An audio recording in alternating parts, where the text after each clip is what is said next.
Halo guys, bagaimana kabarnya? Semoga dalam keadaan sehat walafiat. Kali ini saya ingin merangkum sebuah film yang berjudul Mechanic Resurrection, dirilis pada tahun 2016. Film kedua dari Mechanic tahun 2011. Film ini disutradarai oleh Dennis Gansel. Karena ada jam syuting film zombie di Jepang, jadi tidak bisa berlama-lama lagi. Langsung saja masuk ke dalam alur ceritanya. Berlokasi di sebuah benua Amerika Selatan berada di negara Brazil.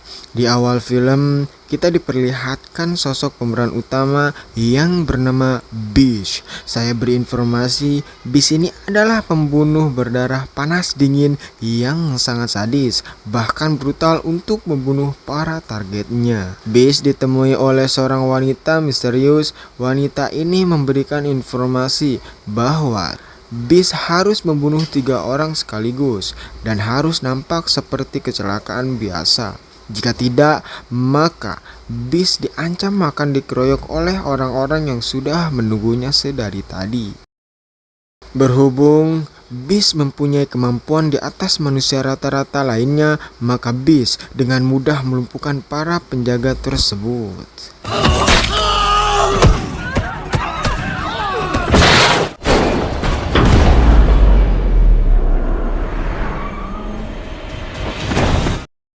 Film berpindah ke negara Thailand. Di sana ada wanita yang sudah menunggunya. Kita panggil saja Mae. Mae adalah pemilik resort di pantai ini. Pada siang hari panas poe, ada sesosok wanita yang ingin meminta sedikit obat-obatan kepada Mae. Dari sinilah Mae mencurigai ada bekas lebam pada lengan wanita itu. Di malam hari, ada suara gaduh terdengar sampai tepi pantai. Mae mencurigai bahwa ada wanita yang sedang dipukuli oleh pria yang berada di kapal tersebut. Awalnya Bish tidak ingin ikut campur dalam permasalahan kedua pasangan itu. Karena Mae melihat ada bekas lebam di lengan wanita itu, Mae pun gelisah dan meminta Bish untuk menenangkan keduanya. Bish pergi menuju kapal yang tidak jauh dari tepi pantai. Sampainya di kapal terlihat pria yang sedang memukuli wanita. Dengan jiwa pembunuh yang ada di dalam Bish, maka kalian tahu sendiri apa akibatnya.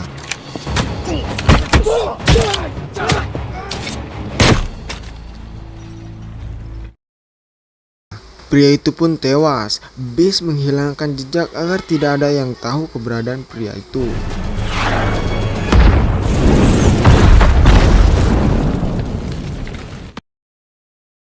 Setelah wanita itu siuman, Bish bertanya, "Apakah engkau bernama Gina Thorne?"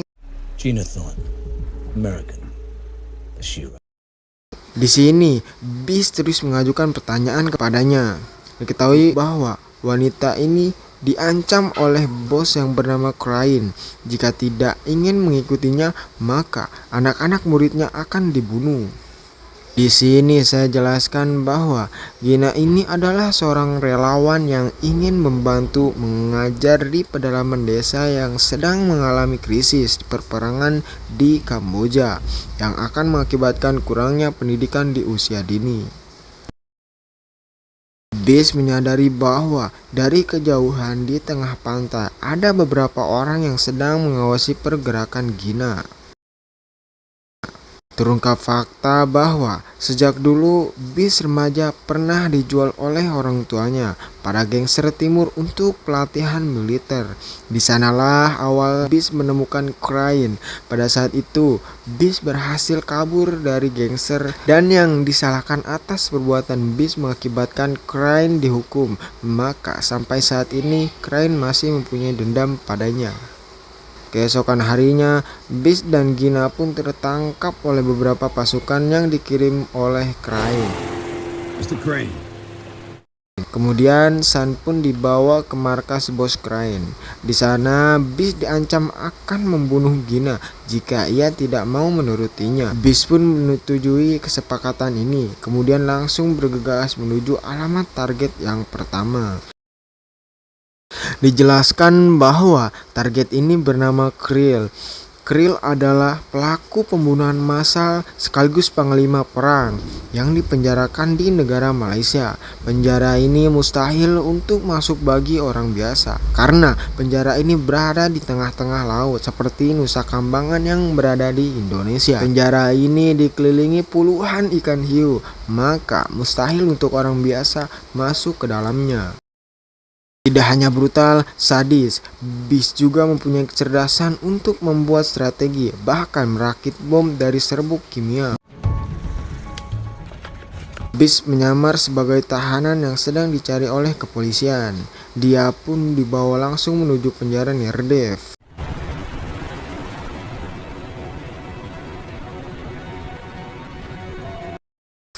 Di dalam diperlihatkan sosok Krill yang bertubuh hitam dan mempunyai penjaga yang selalu mengikutinya. Penjara ini adalah kawasan Krill, jadi jika ada seorang yang terlibat masalah dengannya, maka ia tak segan-segan akan membunuhnya.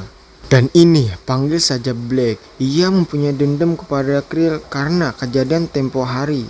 Ia mempunyai satu-satunya saudara yang dibunuh oleh Krill tanpa ada rasa pikarunyangan. Terlihat Black sudah membawa sepucuk pisau di lengannya, bertujuan ingin membalaskan dendamnya kepada Krill. Dari sini Beast berhasil membunuh Black. Krill pun kagum dan mengajaknya untuk makan malam bersamanya. Then they are not invited.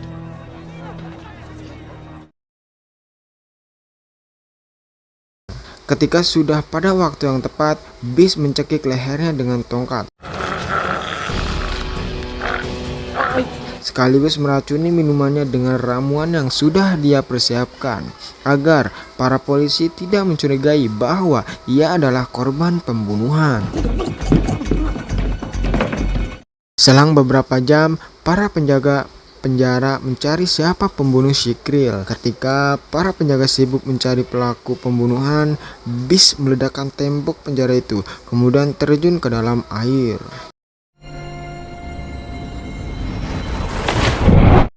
Tidak jauh sudah ada kapal yang menunggunya menuju misi yang kedua, berada di negara Sydney, Australia. Pada misi ini, targetnya yang bernama Adrian adalah seorang miliuner pertambangan dan mineral. Ia juga mempunyai apartemen yang sangat modern, bahkan mempunyai kolam renang cantilever atau kolam berlapis kaca yang dibuat transparan dan bisa melihat ketinggian dari atas gedung.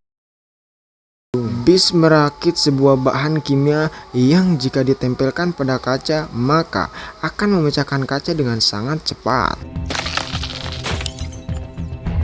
Ia pun menyamar sebagai teknisi untuk dapat masuk ke dalam apartemen itu. Begitu mudahnya untuk Beast menaiki gedung yang berlapis kaca. Sesampainya tepat di bawah kolam renang, ia langsung menyuntikkan bahan yang sudah ia rakit sebelumnya.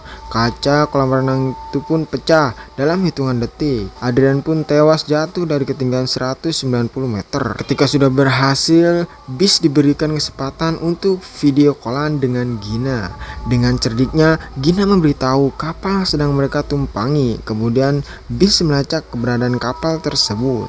Beast langsung bergegas pergi menuju keberadaan kapal itu. Sesampainya di sana, Beast langsung membunuh para penjaga di kapal sampai tidak berdaya.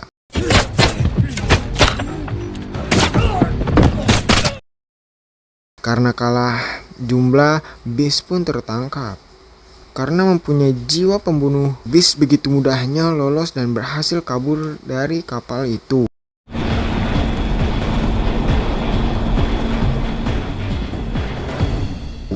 Pada misi ketiga ini berlokasi di negara Bulgaria di bagian sebelah utara barat daya dari daerah yang bernama Varna. Diperlihatkan target yang bernama Max Adam. Ia adalah seorang penjual senjata yang sangat kaya di Amerika, bahkan mengalahkan Elon Musk pada masa itu. Sekaligus ia mempunyai kapal selam rudal balistik pribadi untuk berjaga-jaga jika ada penyerangan. Beast mempunyai strategi. Setelah ia membidik satu penjaga maka penjaga itu akan dibawa ke rumah sakit dengan helikopter. Dengan itu, Bis ikut bersama helikopter itu. Sesampainya di markas Adam, Bis segera masuk lewat ventilasi udara yang langsung menuju tempat pribadi Adam.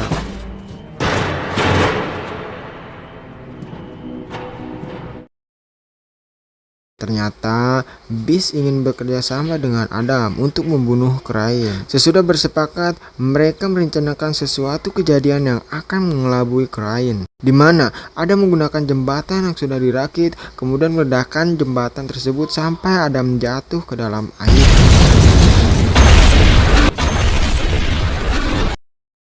Di sana, Bis menelpon Crane dan memberikan informasi bahwa Adam sudah tewas.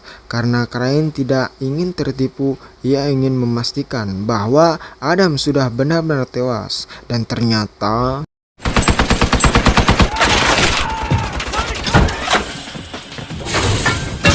para pasukan Crane tewas terbunuh tanpa ada yang tersisa. Bis langsung bergegas pergi menuju kapal yang ditumpangi Gina. Di sana adu tembak pun tidak terelakkan. Bung Bis adalah pembunuh bayaran, maka tanpa senjata pun ia dapat menewaskan para penjaga tersebut. Maka Crane langsung mengaktifkan bom yang akan meledakkan kapal itu. Setelah menyelamatkan Gina untuk menaiki kapsul penyelamat, tinggal Crane yang pergi menyelamatkan diri dan sekaligus mengikat Crane dengan rantai agar ia tewas di kapal ia sendiri.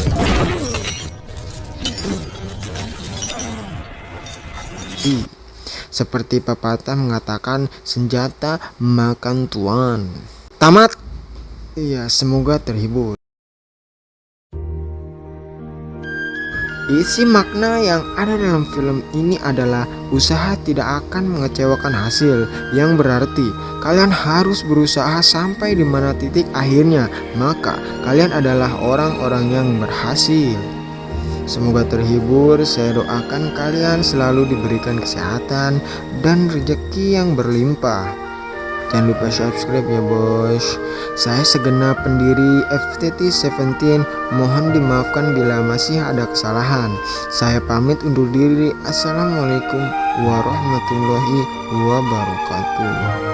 Tunggu video saya selanjutnya. Terima kasih.